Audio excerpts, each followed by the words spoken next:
Every day after Salah, he'd go to the Masjid of the Prophet ﷺ and then he'd go visit his mother.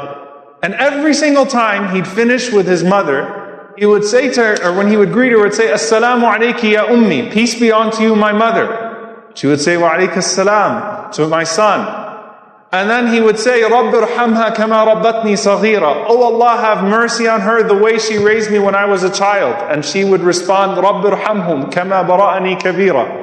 And oh my Lord, honor him and have mercy on him the way that he has dignified me and obeyed me in my old age.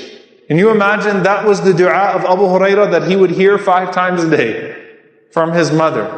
That, and oh Allah, have mercy on him because of the way that he treats me in my old age. I guarantee you, again, Abu Hurairah radiallahu ta'ala anhu, not knowing his place in history at the time, every one of our radiallahu anhu does not equal in the sight of Abu Hurairah what it was like to hear that from his mom every day. Rabbi irhamhu kama bara'ani kabira. Oh my Lord, have mercy on him the way that he honored me in my old age.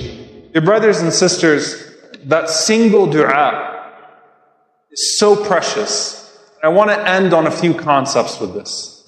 There is no limit to that dua. No limit to that supplication of a parent. There is a narration and it has no sanad, it has no chain, so I'll put that out there, but it has a beautiful lesson that Musa alayhi salam asked Allah subhanahu wa ta'ala, Sa'ala Musa rabbahu man rafiqi fil jannah, that he asked Allah, who is my companion in paradise? And so he was told about this particular man, and he goes to see this man, and he's not known, he's anonymous. At least as far as Musa Islam was concerned, to the public. And he goes and he spends some time with this man, he asks his permission, and all he would see is that every day this man would save the best food, the best water that he would collect. He would do what he could, and then he would enter upon his mother and he would serve her. Every single day. And Musa Islam asked him what was happening in that process, and he said, every single time I serve her, then she makes this dua. And he does not know that it's Musa Islam in front of him, that she makes this dua, Allahumma ja'al waladi hadha, oh Allah, make this son of mine, ibni hadha, rafiqa Musa fil Jannah. The companion of Musa alayhi salam, the companion of Moses in Jannah. SubhanAllah, the dua of a mother could even get you the companionship of a prophet. That lesson is valid. The dua of a mother could get you the mention of a prophet in the Prophet ﷺ, as in the story of Uwais. And more than all of that, it could bring barakah in your life and acceptance in the hereafter in ways that nothing else can. So what does this mean for us? Number one, that barakah is induced, that blessing is induced through natural service. You don't call your mom or dad now and say, make dua for me. Take it as a lesson for you to do things that will naturally induce a good dua. That's the first thing. Number two, if your parents are not alive, then just as when they are alive you are to honor them with that goodness, then honor them with good deeds in their name. That sadaqah jariyah, that continuous charity, those good words, those good du'as, those good mentions. And those deeds will reach them, and on the day of judgment they will be holding those good deeds that you did on their behalf and testifying in front of Allah subhanahu wa ta'ala for you bi'idhnillahi ta'ala.